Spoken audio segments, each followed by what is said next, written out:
Hello, নমস্কার সবাইকে। Welcome back to my channel. আজকে চলুন আপনাদের সবাইকে নিয়ে যাই মহাকুম্ভতে। না সত্যি সত্যি না, কিন্তু ভার্চুয়ালি আমি আপনাদেরকে মহাকুম্ভর দর্শন করাবো আজকে। এই যে দেখুন, বারাণসী জাংশন চলে এসেছে। বারাণসী জাংশনে আমরা অ্যাকচুয়ালি ট্রেন চেঞ্জ করে আবার ধরেছিলাম। আমাদের নেক্সট বন্দে ভারত ছিল প্রয়াগরাজ অবধি।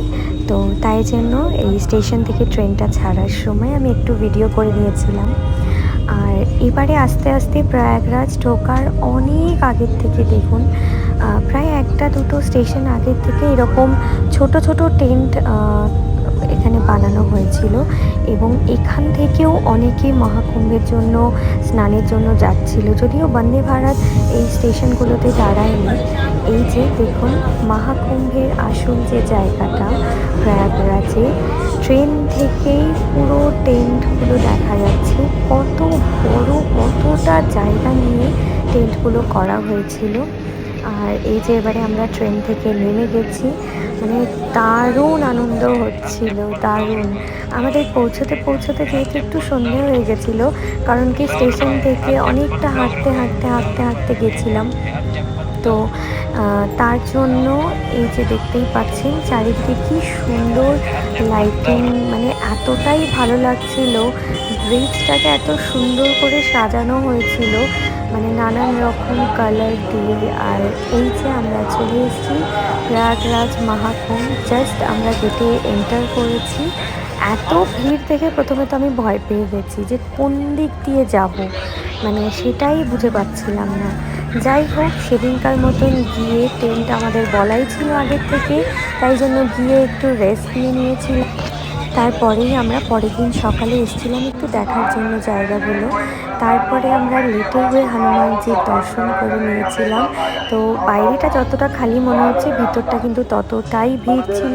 তাই জন্য ফোনটা কিভাবে ধরবো, মানে এই জন্য আপনারা ভিডিওটা এরকম দেখতে পাচ্ছেন। কারণ কি এত রোদ্দুর ছিল, এতটাই মানে গরম লাগছিল। তার মধ্যে সবাই দেখতেই পাচ্ছেন বড় বড় লাগেজ নিয়ে ঢুকে যাচ্ছিল লাইনে, কারণ অনেকেই ডাইরেক্ট স্নান করে দর্শন করে চলে যাচ্ছিলেন, অনেকে থাকছিলেন না।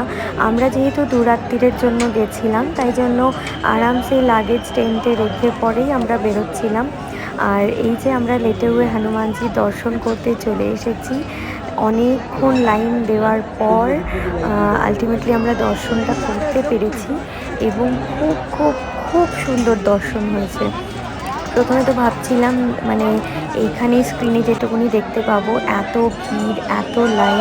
এটা আমি আমার ভাইয়ের হাতে, সানির হাতে ধরিয়ে দিয়েছিলাম ক্যামেরাটা, কারণ কি ওখানে কোনোভাবে এইভাবে যাওয়াটা দেখতেই পাচ্ছেন, ঝুলে ঝুলে যাচ্ছিলাম। তো সিঁড়ি ছিল ওখানে, সিঁড়ি দিয়ে নিচে নামতে হতো। সেটাও মনে হচ্ছিল কারোর যেন লেগে না যায়, কেউ যেন পড়ে না যায়। নিজের থেকেও মানে লাগছিল। আগে পিছনে অনেক বয়স্ক মানুষেরা ছিলেন, অনেকে বাচ্চা নিয়েছিলেন, সেখানেও একটু ভয় লাগছিল। আর আমি আর আমার ভাই গেছিলাম, তাই জন্য অতটাও আমাদের নিজস্ব টেনশন কিছু ছিল না। তো তাও এরকম করে যাচ্ছিলাম, কিন্তু এইভাবে যাওয়াটা সার্থক। কারণ এত সুন্দর, মানে আমি যে জায়গাটা পাশটাতে গিয়ে দাঁড়িয়েছিলাম, ওই জায়গাটাতে এত সুন্দর দর্শন হয়েছিল। হ্যাঁ, যদিও একটু ছুঁড়ে মালা দিতে হচ্ছিল বা মিষ্টি একটু ছুঁড়ে দিতে হচ্ছিল। আমি প্রথমে ভেবেছিলাম এখান থেকেই হয়তো দিয়ে দেব, কিন্তু না, আমি এখান থেকে দিইনি। দেখলাম ওই দিকটা খালি আছে। তারপরে আস্তে করে এই যে দেখুন সাইড দিয়ে গেলাম, এবং খুব সুন্দর দর্শন হয়েছে। এখানে আমি ফাঁকা একাই দাঁড়িয়েছিলাম। এই যে আপনারাও দর্শন করে নিন। দর্শন করে আস্তে আস্তে সন্ধে হয়ে গেছিলো। সন্ধেবেলাতে আমি যে ট্রেনটাতে ছিলাম, সেই ট্রেনটাতে একমাত্র পুরো মহাকুম্ভের টেন্টের মধ্যে এখানেই গঙ্গা আরতি হতো। আর দেখুন কত সুন্দর মেয়েরাও গঙ্গা আরতি করছিল, দেখে সত্যিই খুব ভালো লাগছিল।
সেদিনকার খুব সুন্দর রাত্রিবেলা গঙ্গা আরতি দেখার পর ভোরবেলা শাহী স্নান, আমরা মহাশিবরাত্রির দিন যে শেষ শাহী স্নানটা ছিল, সেই শাহী স্নানের জন্য আমরা সকালবেলা যে টাইমিংটা ছিল সেই টাইমিংয়ে আমরা চলে এসেছিলাম।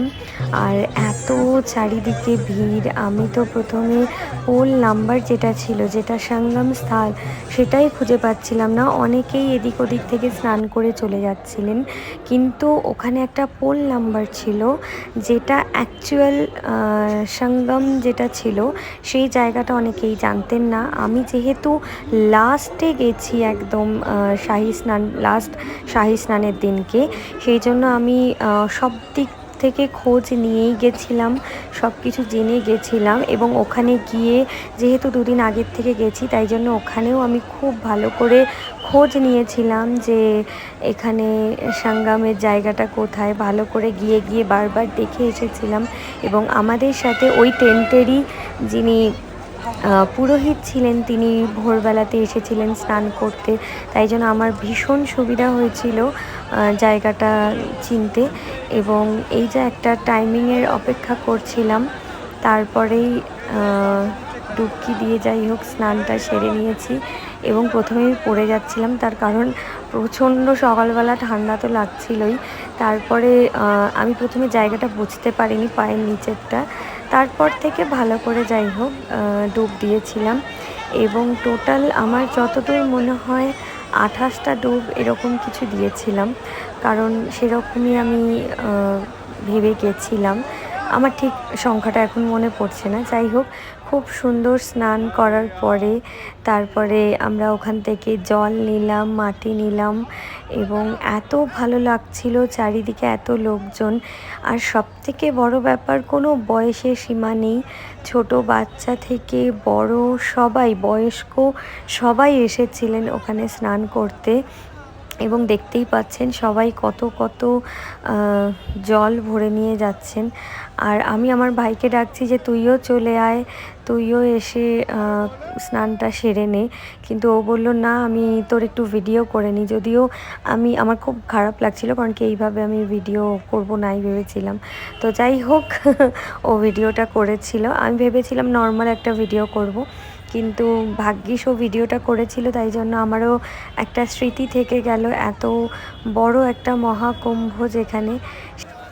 এরপরে আমরা আরও অনেক কিছু করেছি, সেটা দেখতে হলে অবশ্যই আপনাদের নেক্সট ব্লগটা দেখতে হবে। ততক্ষণ এই ব্লগটা আপনারা এনজয় করুন, লাইক কমেন্ট শেয়ার করবেন। Thank you.